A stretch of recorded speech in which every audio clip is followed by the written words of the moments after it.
హైదరాబాద్ నుండి USA, UK, Canada ఏ దేశానికైనా fastest international courier service avocai.com. Free pickup, free packing.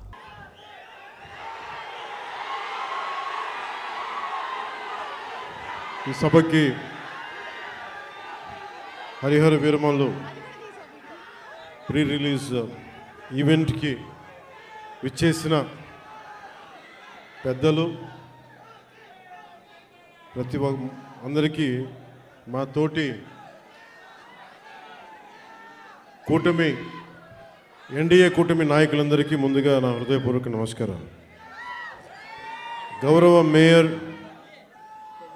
First citizen of Visakhapatnam Shri Peela Srinivasa Rao గారికి మనస్ఫూర్తిగా నా హృదయపూర్వక నమస్కారాలు. అలాగే వంశీకృష్ణ యాదవ్ గారికి,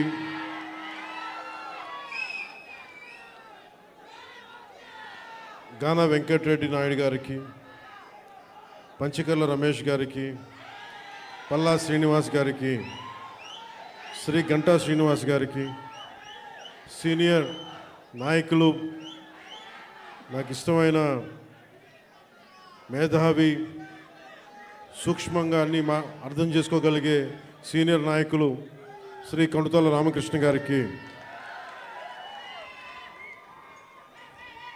అవసరం వస్తే వీధిలోకి చొక్కా మడిచి ముందుకొచ్చే సుందరపు విజయ్ కుమార్కి,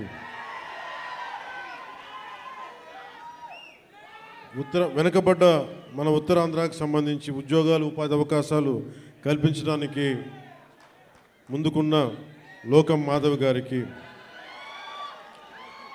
గౌరవ శాసనసభ్యులు మాడుగుల శ్రీ బండారు సత్యనారాయణమూర్తి గారికి, మాకు ఇష్టమైన శ్రీ తమ్మిరెడ్డి శివశంకర్ గారికి, కోన తాతారావు గారికి, శ్రీ దల్లి గోవిందరాజు గారికి, ప్రతి ఒక్కరికి, నాయకులందరికీ, పేరు పేరున వీర మహిళలకి, ప్రతి ఒక్కరికి, కూటమి నాయకులందరికీ పేరు పేరున హృదయపూర్వక నమస్కారాలు. ఇక్కడికి విచ్చేసిన నా అభిమాన, నీకు నాకు 2 గుండెల దూరం, అలాంటి మీకు నా హృదయపూర్వక నమస్కారాలు. ఒక 1000 మంది వస్తే 10 మంది కూటమి చేరితే ఎలాంటి పరిస్థితులు ఉంటాయో అనే పరిస్థితుల్లో ఎంతో శ్రమ తీసుకొని పోలీస్ అధికారులందరూ కూడా సహకరించినందుకు వారికి నా హృదయపూర్వక నమస్కారాలు చెప్పబోయే ముందు, మనకి ఈ వేదికనిచ్చిన vice chancellor Andhra university professor GP Rajasekhar గారికి నా హృదయపూర్వక ధన్యవాదాలు. అలాగే commissioner of police Visakhapatnam Shri Shankhabrata Bagchi గారికి, Shri Harendra Prasad collector district magistrate Visakhapatnam, Shrimati Ajitha Vejandla DCP 1 DCP గారికి, మీడియా మిత్రులకి, పోలీస్ డిపార్ట్మెంట్లో ఉన్న ప్రతి ఒక్క మా కానిస్టేబుల్ సోదరులకి, మా SILకి, మా CA ఆఫీసర్స్కి, DSPలకి, ప్రతి ఒక్కరికి నా హృదయపూర్వక నమస్కారం. నాకు వైజాగ్, విశాఖపట్నం నాకు చాలా గుండెల్లో ఉన్నది. అంటే చాలామంది అనుకుంటూ ఉంటారు, ఈ పవన్ కళ్యాణ్ అనేవాడు ఏ ఊరు వెళ్ళినా ఆ ఊరిలో ఉంటాడని చెప్తాడేంటి అనుకుంటా ఉంటాడు. నాకు ఈరోజుకి గుర్తులేదు, 92లో అంటే నేను ఏమవ్వాలి అనుకునే పరిస్థితుల్లో చిరంజీవి గారు నన్ను, వీడు ఇంట్లో ఉండి పాడైపోతున్నాడు, ఇంట్లోంచి బయటికి వెళ్ళేవాడు కదా. ఒక 16 ఏళ్ళ అమ్మాయిని ఎలా పిలుస్తారు ఇంట్లోంచి బయటికి వెళ్ళకుండా, నన్ను ఇంట్లో పెట్టేసేవాడు. నాకు వెళ్ళాలంటే ఇట్లా ఉండేవాడిని కదా అప్పుడు. అలాంటి నన్ను తీసుకెళ్ళి వీడికి ఏదో ఒకటి ఇంట్లోంచి పడేస్తే తప్ప వీడు ఏదో నేర్చుకోవడం చెప్పి ఆయన పిలిచి నన్ను విశాఖపట్నం పంపించారు. అలాగే విశాఖపట్నంతో నాకు పరిచయం. అలాగే మన ఉత్తరాంధ్ర ఆటపాట, బై బై ఏ బంగారు బాయి చెరువు కాడ బోరింగు, నభో నభో నబరిగజలు ఎత్తుకొలుసులు ముక్కు పొడకలు నడుము సన్న నాగరాలు ఎములరు గని బాగోతో అబో అబో అబో అబో బేడ పరక టిక్కెట్. ఇవన్నీ ఎక్కడి నుంచి వచ్చినాయి నాకు అంటే, ఇదిగో ఆయన పుణ్యం. ఉత్తరాంధ్ర ఆట పాట నా గుండెల్లో నా అణువున నింపేశారు. అలాగే అంటే అలాంటి విశాఖపట్నం సినిమాలకే కాదు,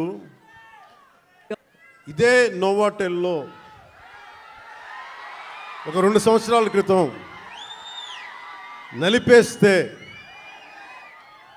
నువ్వు బయటికి రాకూడదు కారులో నుంచి కూడా అని అప్పుడున్న పోలీసు ఉన్నతాధికారులు నలిపేస్తే, నోవాటెల్లో ఉంటే భయభ్రాంతుల్ని చేస్తే, హోటల్ రూములని బూట్లతోటి కొడితే, అరెస్ట్ చేయాలని ప్రయత్నం చేస్తే, విశాఖపట్నం మొత్తం వచ్చి మన నోవాటెల్ ముందుకు వచ్చింది. అంత బలమైన మెమరీ కూడా వచ్చింది, జ్ఞాపకం.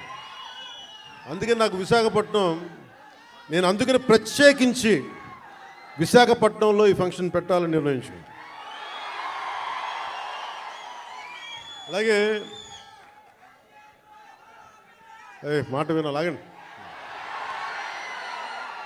అలాగే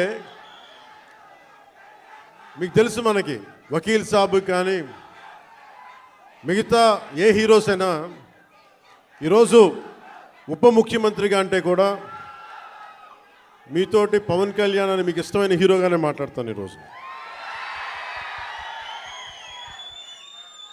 అంటే అందరి హీరోల సినిమాలకి డబ్బులు 150 రూపాయలు 200 ఇస్తే, పవన్ కళ్యాణ్ స్పెషల్ ఏంటంటే 10 రూపాయలు 15 రూపాయలు టికెట్ గత ప్రభుత్వంలో. అలాంటి పరిస్థితుల్లో కూడా భీమ్లా నాయక్ని ఘన విజయం చేసిన మీ అందరికీ ఈ రోజున సభాముఖంగా మీ అందరికీ ధన్యవాదాలు తెలియజేస్తున్నాను. యావత్తు తెలుగు ప్రజానీకానికి, ఆంధ్ర ప్రజానీకానికి, రాష్ట్రానికి. ఇలాంటి పరిస్థితుల్లో గౌరవ ముఖ్యమంత్రి శ్రీ నారా చంద్రబాబు నాయుడు గారి నాయకత్వంలో కూటమి ప్రభుత్వం ఏర్పాటు చేసిన తర్వాత సినిమాటోగ్రఫీ శాఖ జనసేన తీసుకున్నప్పటికీ కూడా ఇది మన ఇబ్బందిగా అంటే మనం తీసుకోకూడదు అని చెప్పేసి ప్రత్యేకించి నేను గౌరవ ముఖ్యమంత్రి గారి ఆఫీస్కి పంపించాను. ఈ సినిమా టికెట్ రేట్ అందరికీ ఇచ్చినట్టుగానే ఇస్తే బాగుంటుంది, నిర్మాతలు నాకు చెప్పినప్పుడు నాకు సంబంధం లేదు, ఇది మీరు గౌరవ ముఖ్యమంత్రి శ్రీ చంద్రబాబు నాయుడు గారి టేబుల్ మీద పెట్టండి, ఆయన ఇస్తే తీసుకోండి, ఆయన ఎంత ఎన్ని రూపాయలు ఇస్తే తీసుకోండి, అంతకుమించి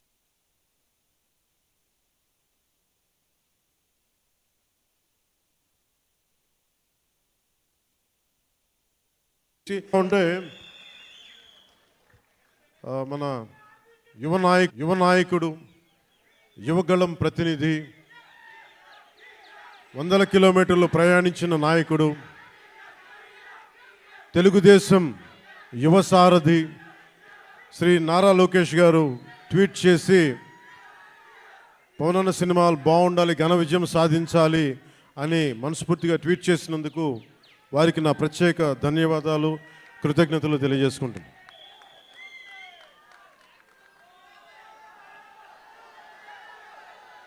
అలాగే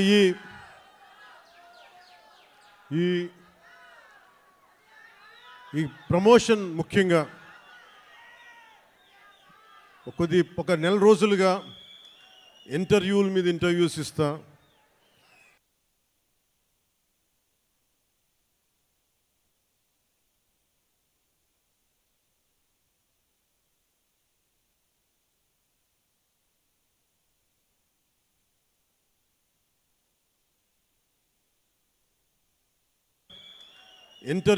ఇంటర్వ్యూస్ ఇస్తా.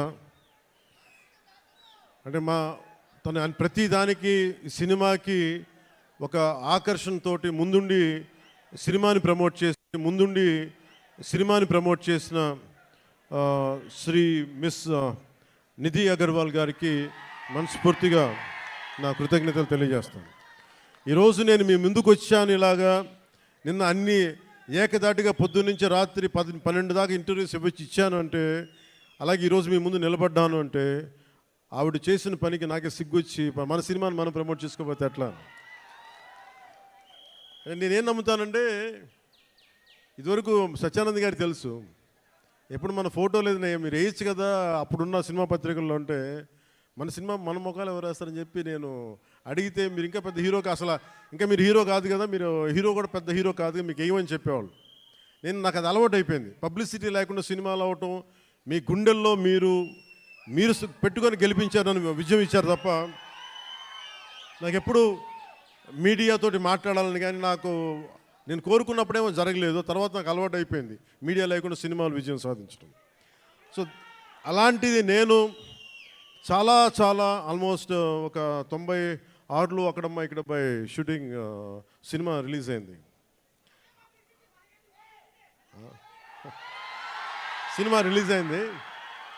ఆ రోజు నుంచి ఈ రోజు దాకా ఎప్పుడు నేను చాలా ఏదో ఒక ఆడియో ఫంక్షన్ చేయటం. ఎందుకంటే నాకు సినిమాని మీరు చూడండి అని చెప్పడం నాకు చాలా సిగ్గుగా ఉంటుంది, ఇబ్బందిగా ఉంటుంది. అలాగే మిమ్మల్ని ఓటు వేయండి అని అడగడానికి ఎంత ఇబ్బంది పడుతానో, అలాగే నా సినిమా చూడడానికి చెప్పడానికి కూడా చాలా ఇబ్బంది. అందుకని నేను అంటే ఎప్పుడు నాకు ఇవ్వడమే తెలుసు కానీ నాకు అడగడం నాకు తెలియదు.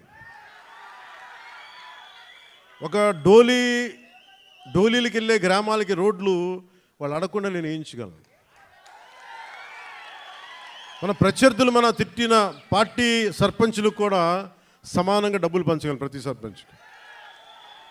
సో నాకు ఇవ్వడమే తెలుసు కానీ అడగడం తెలియదు. కానీ నేను అడగక్కర్లా, మీరు ఇస్తారని నాకు తెలుసు. అలాంటిది cinema I love you to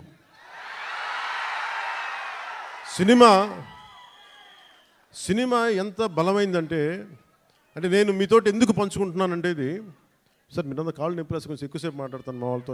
కొంచెం చైర్స్ వేయకూడదు, చైర్స్ వేయండి పాపం. ప్రతిసారి నేను మాట్లాడుతూ ఉంటే నలిగిపోతూ ఉంటే కొంచెం ప్రశాంతం కూర్చుంటాను. కొంచెం చైర్స్ ఉన్నాయా? కొంచెం చైర్స్ వేయించండి. నించోవాలా? కాదు, నేను కాదు, వాళ్ళు. అంటే నాకు విశాఖపట్నం సత్యానంద్ గారు నన్ను ఇక్కడికి తీసుకొచ్చినప్పుడు నాకు యాక్టింగ్ అంటే తెలియదు, యాక్టింగ్ ఓనామాలు తెలియదు. మీరు అలసిపోయిన తర్వాత మాట్లాడతాం, మీరు అరౌండ్ ఎంతసేపు అరుస్తాం. ఈ అరుపులు, ఈ ఉత్సాహం రేపు సినిమాలకు ఉంచుకోండి, మొత్తం అలసిపోతాం.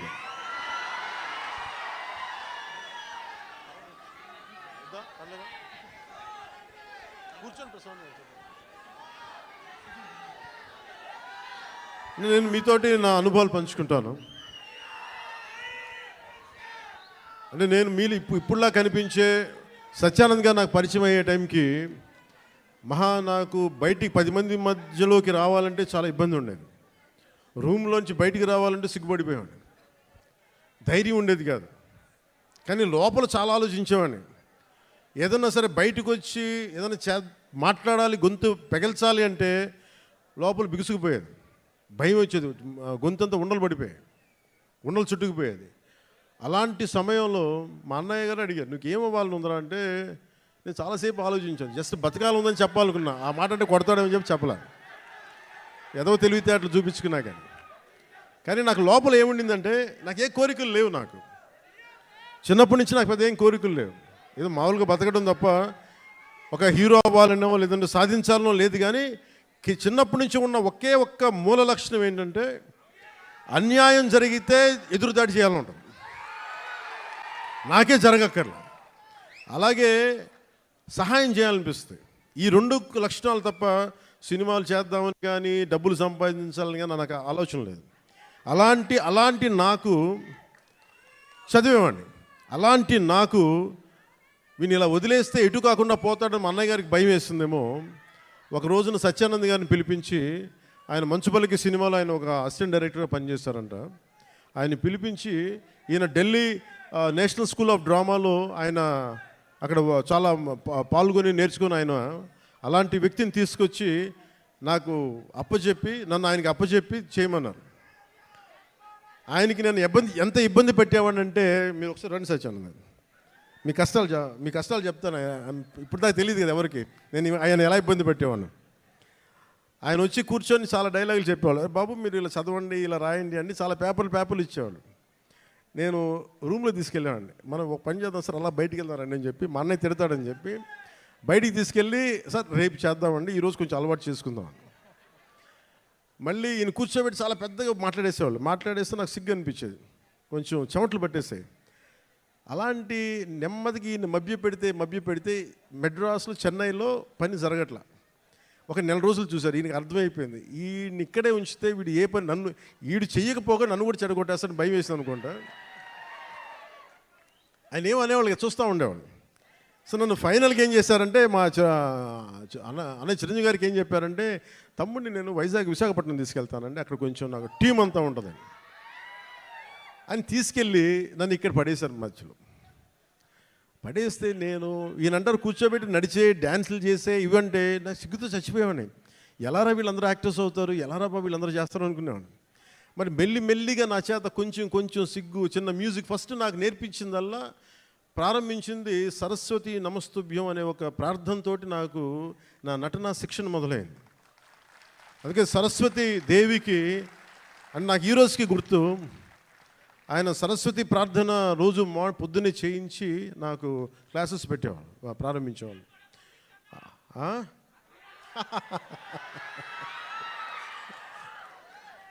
అలాగే ఆయన అలా స్టార్ట్ చేసి నాకు ముందు ఆటపాట చెప్పారు, మన ఉత్తరాంధ్ర ఆటపాట. అవి నాకు చాలా ఇంట్రెస్ట్ వచ్చింది.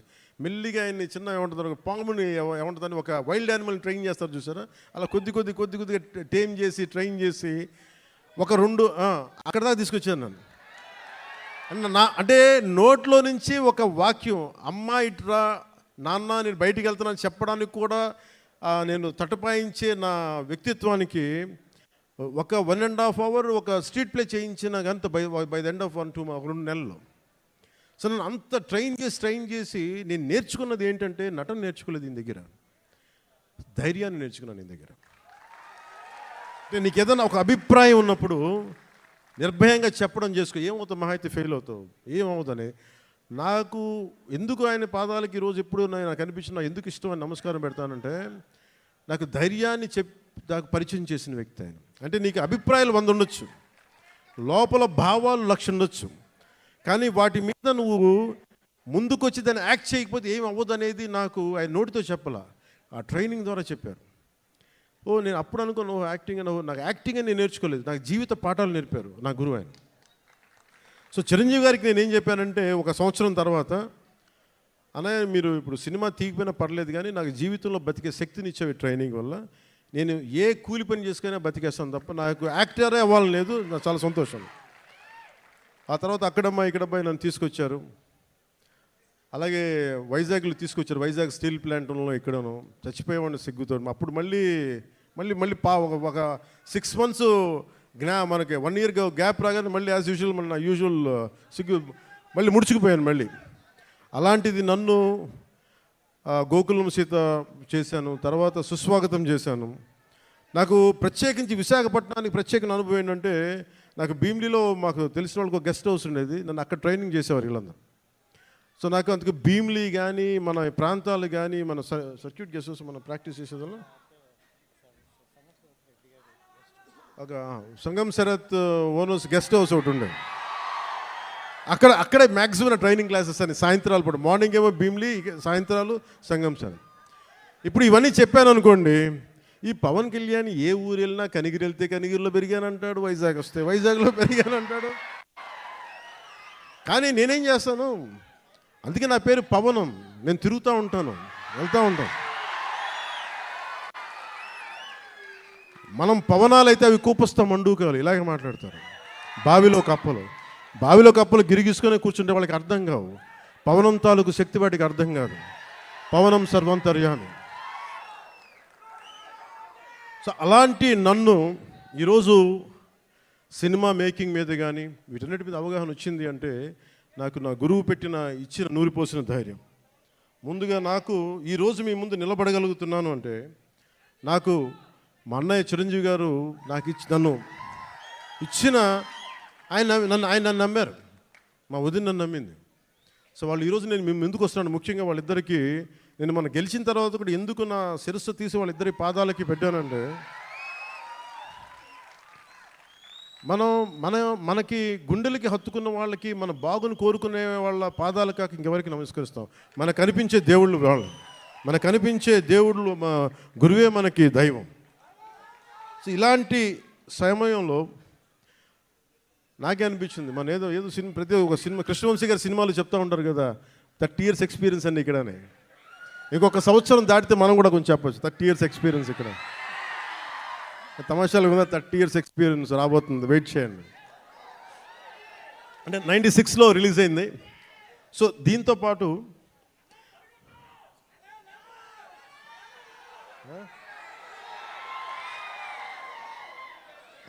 అలాంటి నాకు యాక్టింగే కష్టం అనుకుంటే, మళ్ళీ నా అవసరం అంటే నేను బాగా చదివేవాడిని, అంటే అందరిలాగా కాలేజీకి వెళ్ళలేదు, కానీ చాలా విపరీతమైన పుస్తక పఠనం ఉండేది. దాని ద్వారా నాకు ఏమనిపించిందంటే మేధోశక్తి చాలా అవసరం. కానీ నాకు ఫిల్మ్ మేకింగ్ మీద, సినిమా క్రాఫ్ట్మెన్షిప్ మీద ఇవన్నీ నాకు ఇంట్రెస్ట్ వచ్చి, స్క్రీన్ ప్లే రైటింగ్ కావచ్చు, స్టోరీ రైటింగ్ కావచ్చు, లేదంటే డైరెక్షన్ కావచ్చు, టెక్నికల్ ఆస్పెక్ట్స్ కావచ్చు, ముందు ఇవి అలవాటైనాయి, తర్వాత యాక్టింగ్. అందుకని మీరు చూస్తే నా యాక్టింగ్ కూడా చాలా మంచి నటుల్లాగా క్యారెక్టర్ మారిపోను. మ్యాక్సిమం నేనేం కోరుకుంటానంటే, నేను రియల్ లైఫ్లో ఏం చేయగలనో దానికి దగ్గరగా ఎత్తుక్కుంటాను. అన్నీ చేయలేకపోవచ్చు, కానీ కొంతవరకు మ్యాక్సిమం నేను నిజ జీవితంలో ఏం చేయగలిగానో అవి చేస్తాను. అలాగా ఈ సినిమాకి సంబంధించి బిగ్గెస్ట్ నాకు బ్లాక్ బస్టర్ ఇచ్చిన ఏఎం రత్నం గారు, ఖుషి. చాలు ఒక్క నిమిషం మాట్లాడు ఒక్క నిమిషం మీరు ఒక నిమిషం. ఇది వేరే హీరో సినిమా కదా, అన్నీ మన సినిమాలే. అంటే ఒక తల్లికి బిడ్డలందరూ ఒకటే, అంతేగాని ఒక హీరోకి యాజ్ ఎ హీరోగా నాకు అన్ని సినిమాలు నాకు ఒకటే. ఇదేంటంటే, నాకు ఒక బ్లాక్ బస్టర్ని ఇచ్చిన ఏఎం రత్నం గారికి నా మీద కోరికతోటి, ఆయన ఇష్టంతో, మిమ్మల్ని చూడి ఒక పెద్ద సినిమా తీయాలనే కోరికతోటి డైరెక్టర్ క్రిష్ గారు ఒక 2019 ఇప్పుడు 18 ఆ సమయంలో నాకు ఒక కథ చెప్పి, అది నేను 2019లో ఓడిపోయిన తర్వాత ఈ సినిమా ఒక్క నిమిషం ఇబ్బంది కొంచెం చాలు ప్లీజ్ సార్, అది వినాలి, మనవాడు చెప్తున్నాడు, అది వినాలండి. అంటే ఇలాంటి సమయంలో నాకు ఒక కథ చెప్పి, ఒక పీరియడ్ ఫిలిం అని చెప్పి చాలా ఇబ్బందులు పడ్డాం. అది 2 కరోనా సీజన్స్ వచ్చినాయి, 2 కరోనా వేవ్స్ వచ్చినాయి, నలిగిపోయాం. తర్వాత మీకు తెలుసు విశాఖపట్నం గొడవలు, తర్వాత గౌరవ ముఖ్యమంత్రి గారిని మనకి రాజమండ్రి ఎపిసోడ్ మీకు తెలుసు. వీటన్నిటి వల్ల సినిమా 3వసారి మన రాజకీయ పరిస్థితుల్లో లేట్ అయింది. అందుకని ఈ సినిమాకి ప్రత్యేకించి వచ్చినప్పుడు నేను ఉప ముఖ్యమంత్రిగా బాధ్యతలు తీసుకున్న తర్వాత కూడా సడన్గా మన పార్టీ ఆఫీస్ కోతవేటు దూరంలో ఉన్న, అక్కడ ఉన్న స్థానికంగా మనం మిడ్ వ్యాలీ స్టూడియోస్లో మిడ్ వ్యాలీ స్థలాన్ని స్టూడియోగా మార్చుకొని నేను ఈ సినిమాని, ఓజీని రెండింటిని కంప్లీట్ చేశాను. అంటే ఎక్కడా కూడా మనం తీసుకున్న శాఖలకి ఇబ్బంది లేకుండా, అది పంచాయతీరాజ్ శాఖ కావచ్చు, ఫారెస్ట్ డిపార్ట్మెంట్ కావచ్చు, ఎన్వైర్న్మెంట్ కావచ్చు, వీటన్నిటికీ ఇబ్బంది కలగకుండా ఈ సినిమాని ఫినిష్ చేశాం. మధ్యలో ఈ మూల కథని కానీ ఒక బలమైన శాతం, అంటే దాదాపు ఒక 30%, 40%, దాదాపు 30% ఆ సినిమాని కృషి డైరెక్ట్ చేసినట్టున్నారు. ఆయన మొదలుపెట్టిన ఈ కథని చాలా మధ్యలో ఆయన కొన్ని వ్యక్తిగత కారణాలు కావచ్చు, మిగతా ఇతరత్ర కారణాల వల్ల ఆయన ప్రాజెక్ట్ నుంచి పక్కకి వెళ్ళిపోయినప్పటికీ కూడా ఆయన ఎప్పుడు ఈ ప్రాజెక్ట్ ముందుకెళ్ళాలని కోరుకున్న ఒక మంచి దర్శకులు ఆయన. కృషి గారికి మీ అందరూ మనస్ఫూర్తిగా ఈ రోజున మనం ఇక్కడ ఉన్నామంటే దీని మూల కారకుడు ఆయనకి మనస్ఫూర్తిగా మనం ధన్యవాదాలు తెలియజేయాలి. ఈ సినిమాని ఎవరితో ముందుకు వెళ్ళాలనుకున్నప్పుడు రత్నం గారు మన జ్యోతి గారిని తీసుకొచ్చారు. జ్యోతి కృష్ణ గారు వారి అబ్బాయి, ఏఎం రత్నం గారి అబ్బాయి, లండన్ ఫిల్మ్ మేకింగ్ నేర్చుకొని వచ్చిన వ్యక్తి, డైరెక్టర్ కూడా ఆయన ఈ సినిమాని ఇంత తక్కువ కాలంలో ఎఫెక్టివ్గా చేయగలిగారంటే ఇది ఆయన సత్తా. తర్వాత కృష్ణ గారు రాసిన ఒరిజినల్ స్క్రీన్ ప్లేకి ఆయన మార్పులు చేర్పులు అన్నీ పట్టుకొచ్చి చాలా పగడ్బందీకి ఈ రోజున 2 గంటల 34 నిమిషాలు అనుకుంటాను, అపార్ట్ ఫ్రమ్ మిగతా అన్ని టైటిల్స్ పక్కన పెడితే చేయగలిగారంటే దానికి జ్యోతి కృష్ణ గారు తీసుకున్న విపరీతమైన శ్రమ. ఆయన మనస్ఫూర్తిగా నా ధన్యవాదాలు తెలుపుకున్నాను. ఎందుకంటే నేను ఎందుకు మేము సినిమాలో ఏం చేసాము అని చెప్పడానికంటే కూడా రేపు పొద్దున మీరు చూసి ఇంకొక ప్రివ్యూ షోస్ కూడా ప్రీమియర్ షోస్ కూడా పడిపోతాయి కాబట్టి మీరు చూసి మీరు నాకు తెలియజేయండి. ఎందుకంటే నాకు ఎప్పుడు కూడా మన సినిమా బ్లాక్ బస్టర్ అయిపోద్ది, మన సినిమాలు రికార్డులు బద్దలు కొట్టేస్తే, మన సినిమా ఆ సీన్ అద్భుతంగా ఉంటుంది నాకు చెప్పడానికి కొంచెం ఇబ్బంది ఉంటుంది. ఎందుకంటే నేను ఏ సినిమాలు కూడా ఎంత రికార్డు చేస్తా నేను ఎప్పుడూ తెలియదు. నేను సరస్వతి దేవిని ప్రార్థిస్తాను, కృష్ణుడిని నమ్ముతాను. కర్మ చేయి, ఫలితం భగవంతుడికి వదిలేయాలి. అలాగే ఈరోజు మేము ఇంత చేసాం, మనం ఇంత చేసాం, వదిలేస్తున్నాం. ఆ ఫలితం భగవంతుడు సత్ఫలితం ఇవ్వాలని మనస్ఫూర్తిగా నేను కోరుకుంటూ ఈరోజు అంటే సినిమా మేకింగ్ నాకేంటి, సినిమా చాలా ప్యాషనేట్ నాకు. అలాగే నాకు ఈరోజు నేను ఒక టెరానికల్ అంటే ఒక నియంత్రణ పోకడలతో ఉన్న ఒక ప్రభుత్వాన్ని ఎదుర్కోగలిగామంటే ఆ శక్తి సంపద మీరిచ్చింది, నాకు సినిమానిచ్చింది. సో ముందుగా మీ అందరికీ నా ధన్యవాదాలు తెలుపుకుంటూ, అలాగే ఎగ్జిక్యూటివ్ ప్రొడ్యూసర్ దయాకర్ రావు గారికి, జ్యోతికృష్ణ గారికి, మన డానిష్ గారికి, మీరు Jammu and hails from Jammu and Kashmir and right you're from Jammu and Kashmir, right from Kashmir, you're from Kashmir. ఆయన అంటే భారతదేశం అంటే నేను చెప్పే అంటే ఎంత ఇంట్రెస్టింగ్ ఉంటుందంటే film making. Nidhi Agarwal is from northern part of the India, he is from Kashmir. మేమేమో ఇక్కడి నుంచి వస్తాం. అలా ఒక్కొక్క యాక్టర్ని తీసుకుని కొంతమంది విదేశాల నుంచి వచ్చారు. అంటే ఫిల్మ్ మేకింగ్ సినిమా అనేది దీనికి కులం లేదు, మతం ఉండదు, race, religion, region, linguistic barriers ఏముండవు. మేమందరం కూర్చొని దేనికి పనిచేస్తామంటే మీకు ఆనందం కలిగించాలి. ఒక బలమైన కథ చెప్పేటప్పుడు మీరు థియేటర్లో కూర్చొని ఇలా కొట్టి బాగుంది ఆహా అనిపించాలి, దానికోసం ఒక ప్రయత్నం చేస్తాం అందరం. నేనంటే కదా, ఏ హీరో అయినా సరే, ఏ ఫిల్మ్ మేకర్ అయినా సరే. ఇలాంటి మేమందరం కష్టపడుతున్నప్పుడు నాకు చాలాసార్లు అనిపించేది సినిమా సరిగ్గా రూపుదిద్దుకుంటుందా, ఎట్లా ఉందో ఇప్పుడు ఒక భయం ఉండేది నాకు. కానీ ఎప్పటికప్పుడు ఒక చిన్న ట్రైలర్ రిలీజ్ చేసి కృషి గారు దాని మ్యూజిక్ నాకు ఎప్పుడు ఒక జీవాన్ని పోసేది. ఈ రోజున సినిమాని ఇంత బలంగా మనం ఒక బలమైన పాజిటివ్ నోట్ ఉంది అంటే ఈ సినిమాకి నాలాంటి హీరో కంటే వీళ్ళందరికంటే కూడా దీన్ని నమ్మిన వ్యక్తి academy Oscar winner Shri Keeravani గారు, ఎంఎం కీరవాణి గారు. అంటే ఆయన కనుక సినిమాకి డైరెక్షన్ లేకపోతే ఈ సినిమా ఇంత అద్భుతంగా వస్తా నాకైతే సందేహం. ఆయన లేకపోతే, కీరవాణి గారు లేకపోతే హరిహర వీరమల్లు అనే సినిమా లేదు. మేము ఎంత గొప్ప కథ చేసినప్పటికీ, మేము ఎంత బాగా నేను యాక్ట్ చేసినప్పటికీ దాన్ని ఆ ఎమోషన్స్ని సరిసమానంగా దాన్ని ముందుకు తీసుకెళ్ళగలిగే నేపథ్య సంగీతం కానీ సాంగ్స్ కానీ లేకపోతే దానికి ఆ శక్తి సరిపోదు. అలాంటిది ఆయన ఇలాంటి మన అలాంటి ఒక ఆస్కర్ అవార్డు గ్రహీత మన విశాఖపట్నంకి వచ్చి, లేదంటే మన హైదరాబాద్కి వచ్చి అక్కడ శిల్పకళ వేదిక కావచ్చు, ఇక్కడ మన ఈ వేదిక కావచ్చు, ఇక్కడికి వచ్చి చేస్తున్నారంటే ఒక అకాడమీ అవార్డు విన్నర్ మన దగ్గరికి వచ్చి మన ఆడిటోరియంస్లో కూర్చున్నట్టు అది మనందరం చేసుకున్న అదృష్టం, మన భారతదేశం చేసుకున్న అదృష్టం. అంటే మాకు తెలుగు పాట అది నాటు కదా, నాటు అని చెప్పి ఒక పాట కొడితే దానికి ఆస్కార్ వస్తుందా అని మనం ఎవరైనా సరే జ్యోతిష్యం చెప్తే నమ్ముతాం. బట్ కానీ దాని శక్తి రాజమౌళి గారు లాంటి దర్శకులు కావచ్చు, దాన్ని తీసుకెళ్ళిన రామ్ చరణ్ గారు, జూనియర్ ఎన్టీఆర్ గారు కావచ్చు,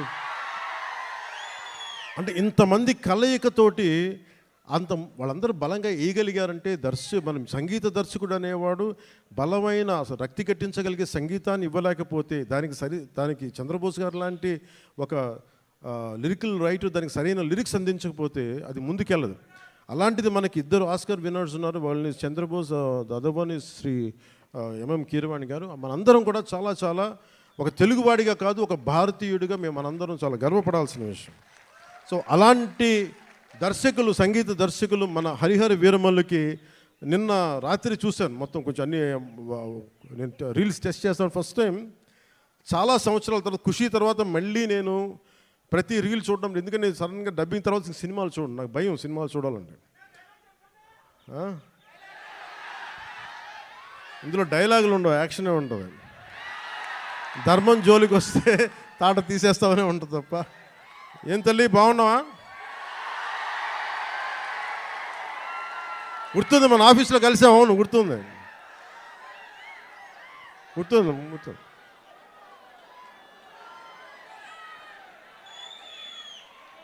మాట్లాడదాం. ఈతమాను ఇల్లు కాదు, తాటిమాను తావు కాదు, తగిలినోడు మొగుడు కాదు, తగరము బంగారు కాదు. అంటే ఈ మన మన ఇది మన ఉత్తరాంధ్రాదికి చాలా దగ్గరగా ఉంటుంది. అందుకే నా చేత పాడించారు అనుకుంటా బహుశా కీరవాణి గారు. ఇలాంటి మన కీరవాణి గారు నేను చాలా సంవత్సరాల తర్వాత, ఖుషి తర్వాత, బాబు నువ్వు ఒక్కడే ఎక్కువ డిస్టర్బ్ చేస్తున్నావు, వాగమ్మ ఒక్క నిమిషం చాలు, చాలు ఓకే ఓకే చాలు. చాలా సంవత్సరాల తర్వాత, ఖుషి తర్వాత ఈ సన్నివేశం ఇది రెండు భాగాల సినిమా అయింది. ఆఖరి భాగం ఈ ఫస్ట్ పార్ట్ ఎలా ఎండ్ చేయాలి అని అనుకున్నప్పుడు ఇది హిస్టరీ మనందరికీ అర్థం కావాలి. నేను నిన్న నుంచి ఇంటర్వ్యూస్ ఇస్తుంటే మీరందరూ కొద్దిమంది చూసే ఉంటారు. మీరందరూ చూస్తే నేను ప్రామినెంట్గా చెప్తుంది ఈ సినిమా మీకు ఏమి ఇస్తుంది, ఎలాంటి అనుభవం ఇస్తుంది, ఏం చూడాలి, ఏం చెప్పాలనుకుంటున్నారు ఈ సినిమా అంటే. నాకు cinema is a purely entertainment. నేను డబ్బులు తీసుకొని సినిమాకి వెళ్తే నాకు ఎంటర్టైన్ చేయాలి. నేనే నమ్ముతానంటే నా సినిమాని ఎడ్యుటైన్ చేయాలి అనుకుంటాను. ఎడ్యుటేషన్ అంటే మనల్ని ఎడ్యుకేట్ చేయాలి, మళ్ళీ ఎంటర్టైన్ కూడా చేయాలి. నేను అలాంటి సినిమాలు ఇష్టపడతాను. సో నా సినిమాలు ఎంతో కొంత నాకున్న ఆలోచన ప్రాసెస్ని బెటర్ చేయాలి. అలాంటి పరిస్థితుల్లో నాకు కృషి గారు చెప్పిన కథ ఏంటంటే, మన కృష్ణానది తీరంలో దొరికిన మనకి వజ్రాల గనులు ఉన్నాయి. ప్రపంచంలో అప్పుడు ఇంకా వజ్రాల గనులు కనుగొనల. అలాంటి టైంలో మన కృష్ణానది తీరం కొల్లూరులో ఉన్న, మన మంగళగిరి దగ్గరలో ఉన్న ఒక 60-70 కిలోమీటర్ల దూరంలో ఉన్న కొల్లూరులో దొరికిన ఒక వజ్రం కోహినూర్. ఆ కోహినూర్ని గోల్కొండ నవాబ్ కులీ కుతుబ్ షా చేతికి వెళ్తే అది అక్కడి నుంచి మొఘలాయిల చేతికి వెళ్ళి ఆ తర్వాత ఇప్పుడు అది లండన్ మ్యూజియంలో ఉంది. సో నాకు నచ్చిన ఐడియా ఏంటంటే కోహినూర్ని దొంగిలించడం. కోహినూర్ ఎవరి చేతిలో ఉంది? కోహినూర్ పీకాక్ త్రోన్ మీద ఉంటుంది, నెమలి సింహాసనం మీద ఉంటుంది. ఆ నెమలి సింహాసనాన్ని మీద ఎవరు కూర్చొని ఉన్నారు? కంటకుడైన పాలకుడు, ఒక కంటకుడైన పాలకుడు ఔరంగజేబ్ కూర్చొని ఉన్నాడు. అలాంటి ప్రజాకంటకుడు, దుర్మార్గుడు అయిన ఔరంగజేబ్ కూర్చున్న నెమలి సింహాసనం పైన ఉన్న ఆ కోహినూర్ వజ్రాన్ని దొంగిలించాలి, అది తిరిగి వెనక్కి తీసుకురావాలి అని కులీ కుతుబ్ షా ఆదేశించినప్పుడు ఈ సినిమా పరిస్థితుల్లో హరిహర వీరమల్లకి ఒక కల్పిత పాత్రకి ఇక్కడి నుంచి మొదలు పెడతాడు. ఇది ఇక్కడి నుంచి హైదరాబాద్ గోల్కొండకు పోతుంది, చార్మినార్లో కొన్ని సంఘటనలు జరుగుతాయి, అది అక్కడి నుంచి ఢిల్లీ దాకా పోతుంది. ఢిల్లీ ఈ మొదటి భాగం ఎక్కడ ఆగుతుందంటే ఢిల్లీ కోటకి, ఎర్రకోటకి వెళ్ళబోయే ముందు ఎట్లాగైతేనూ చివరి దాకా వెళ్ళాడు, ఎక్కడ అతను ఔరంగజేబ్ కలుసుకున్నారా లేదా అనేది, ఎలా ఎదుర్కొన్నారు, తర్వాత ఏం జరిగింది అనేది సెకండ్ పార్ట్. సో ఈ సినిమా ఏం చేయగలదు మనం అనుకుంటే, నేను ఎప్పుడు కూడా చాలామంది సనాతన ధర్మం అంటే ఇది నాట్ అగేన్స్ట్ ఎనీ రిలీజన్. సనాతన Dharma is not against Christianity, సనాతన Dharma is not against Islam. Sanatana Dharma is something which unites us all, అందరిని కలుపుకు తీసుకెళ్ళేది. కానీ అలాంటి సనాతన ధర్మం అంటే మీరు చెప్పండి, అలాంటి సనాతన ధర్మాన్ని అంటే ఇమాజిన్ ఔరంగజేబ్ లాంటి పాలకుడు పరిపాలించే సమయంలో మనం ఊహించుకోగలమా? ఒక రోజున ఇదే భారత నాడులో నువ్వు హిందువుగా ఉండాలంటే జిజియా ట్యాక్స్ పే చేయాలి అని. అలాంటి సందర్భాలు ఉన్నాయి మనకి. నేనేమంటే I'm not against any kings, I'm not against Aurangzeb, I'm not against any Mughal ruler. నేనేమంటే తప్పులు జరిగినప్పుడు అన్నీ సమానంగా తెలియజేయాలి. మనకి చాళుక్యుల గురించి తెలుసా, మనకి పాండ్య రాజుల గురించి తెలుసా, విజయనగర మన రాజ్యం గురించి తెలుసా, మనకి మన హిస్టరీ బుక్స్లో more about Mughals and less about other Kings. So ఈ సినిమా ఏమి ఎక్స్పోజ్ చేస్తుంది అంటే, ఈ సినిమా ఈ ప్రాసెస్లో కోహినూర్ని తెచ్చే ప్రాసెస్లో హీరోకి జరిగే కొన్ని సంఘటనలు ఏం జరుగుతాయి అంటే జిజియా ట్యాక్స్ పే చేయడం. నువ్వు హిందూగా వెళ్ళాలి అంటే నువ్వు పన్ను కట్టాలి.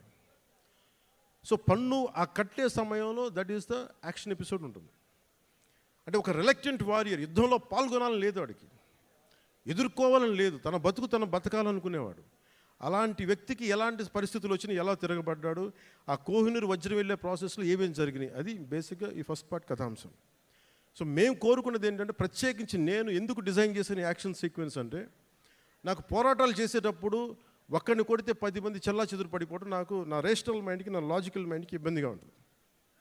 ఇంకా నేను మార్షల్ ఆర్ట్స్ చదివాను, దాని ఫిలాసఫీ చదివాను, నేర్చుకున్నాను, ప్రాక్టీస్ చేస్తాను. ఈ మధ్యన పాలిటిక్స్కి వచ్చి వదిలేశాను, కానీ లేదంటే నేను రెగ్యులర్లీ నేను ఎస్క్రీమ్ అంటే మార్షల్ ఆర్ట్స్ని ప్రాక్టీస్ చేస్తూ ఉంటాను. ఎందుకంటే నేను strong body with strong mind is essential for every human. ఇది నేను నమ్ముతాను. అంటే ఒక బలమైన శరీరం ఉండాలి, ఒక బలమైన మనసుతో పాటు బలమైన శరీరం కూడా ఉండాలి.